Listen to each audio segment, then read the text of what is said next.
Baay'ee faamii diinaa jiru.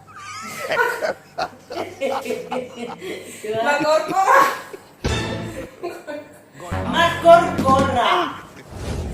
Dinnicha. Dinnicha. Timaatimi. Timaat. Murteessee yaadeen beeku garuu dhiibbaa biyya lafaa kana jirurra waan hin dadhabeef adoonnoon beeku garuu waa tokko sin jechuu barbaada. Ani madaamtoo waa tokko nan goone baay'ee jaalalaan kabajaan nama mana tokko keessa jiraatudha.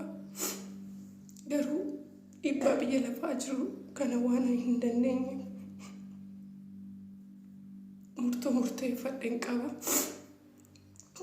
Murtoo hin taane, murtoo badaa, murtoo seexanaa caaltuun murteeffatte. Egaa manni isheen jirtu madaamiin isheen bira jirtu baay'ee madaamii gaarii kan akka haadhaati.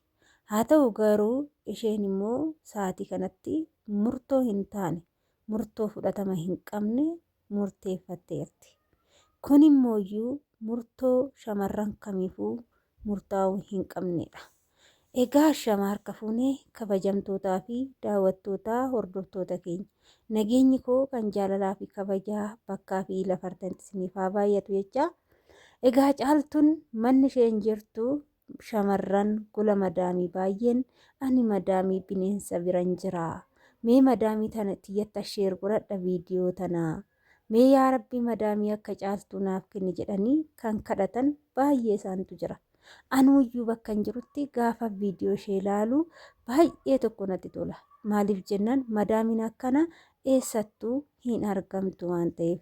Haa ta'utii garuu yeroo ammaa kanatti murtoo fudhatama hin qabne, murtoo fokkisaa, murtoo seexanaa, karaa seexanaan murteeffadhee jira. Jireenyi biyya lafaa waan natti ulfaatee fi ani madaamintoo homaa tokkollee nan goone. Haa ta'u garuu biyyi lafaa waan natti ulfaateef, jireenyi dhuunfaa kootii waan natti ulfaateef ani immoo murtoo murteeffadheen qaba jettee piroofaayilii ishee gurraachesfattee haala nama gaddisiisuun keechaa baateerti. Egaa shamarran keenya gola madaamii jirtan hundumti keessanuu murtoo akkanaa kana gaafa murteeffattan waan hin taane kana gaafa murteeffattan waan jireenyi keessan biyya lafaa kanarraa yoo deemtan siniif ta'uu sinitti tolu sinitti fakkaachuu danda'a. Jireenyi biyya lafaa qormaataan kan guutame har'as taanaan boruus taanaan jechuudha. Namni kamiyyuu taanaan biyya lafaa kanarratti qormaataaf dhufe malee jireenyi itti tolee akka barbaadetti jiraachuu miti. Namni kamiyyuu jireenya isaa dhuffatee namatti himatu gadi ba'een dubbatatu malee hundumtuu madaa garaa ofii qaba.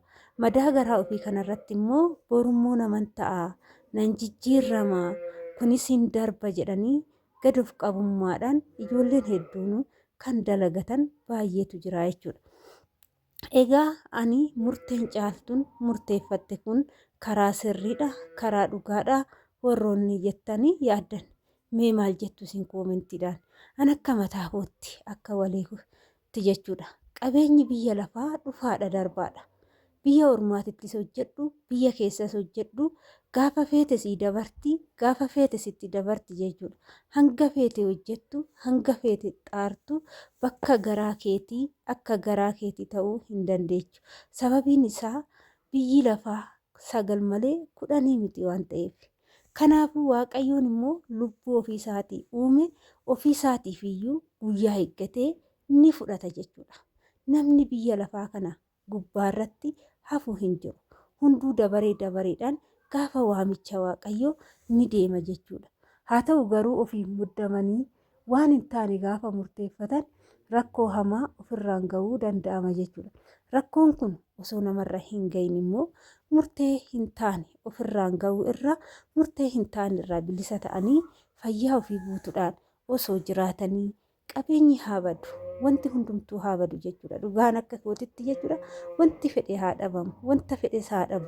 Maaliif jennaan irra guddinatti fayyaadhaa taatee gammaddee gammachuudhaan jiraachuun irra filatamaadha jechuudha. Namoonni baay'een abbaa qabeenyaa ta'anii kanaaf jechuudha ani kan jechuu barbaade madaamiin caaltuu amma mee ilaala haadha malee madaamii miti dhugaan siniin jedha haati ofiitu akkana nama wajjin hin taatu baay'ee jaalatti haa ta'u kaameraa fuulduratti qofas ta'uu danda'a kaameraadhaan duuba immoo jireenya akkana ta'uu dhabuu danda'a.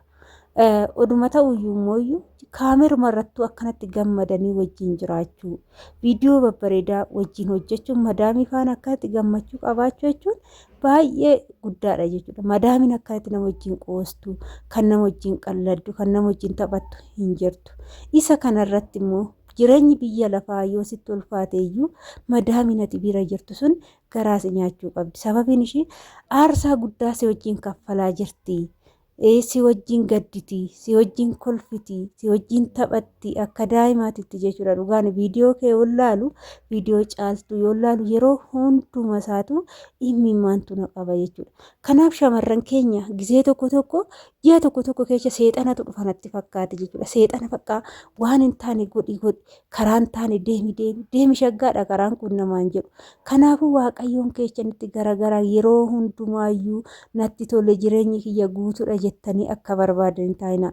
Yeroo kadhannaa keessanis godhadha akka amantaa keessanitti jechuudha.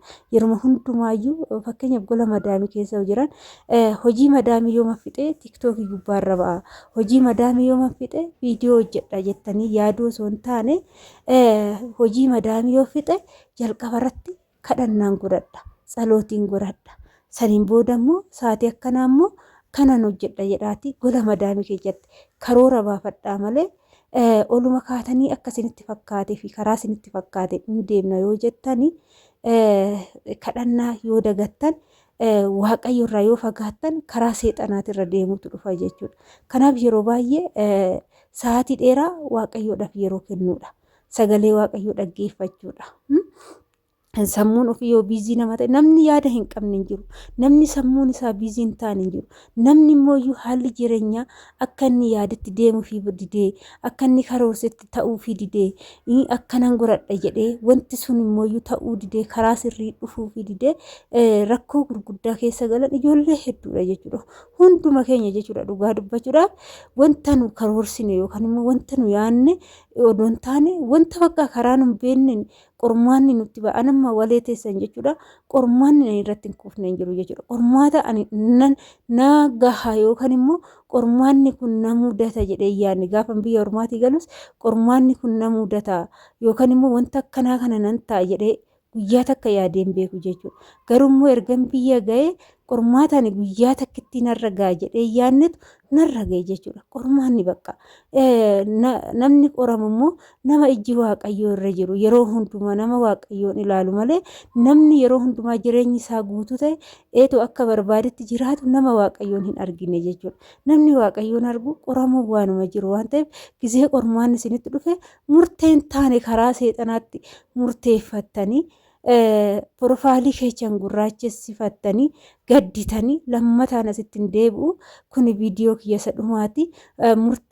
Mataa kootii murteeffadheettanii karaa seexanaatitti of hin ajajinaa. Dhugaan isinitti hima. Karaa seexanarra hin deeminaa. Ani dhaamsa kooti keessattuu gola madaamitti shamarran gola madaamitti irra guddinaan boo'ichaan kan beekamu. Fakkeenyaaf yeroo shamarran takkas ta'u nam tokkos waa ta'u kiyya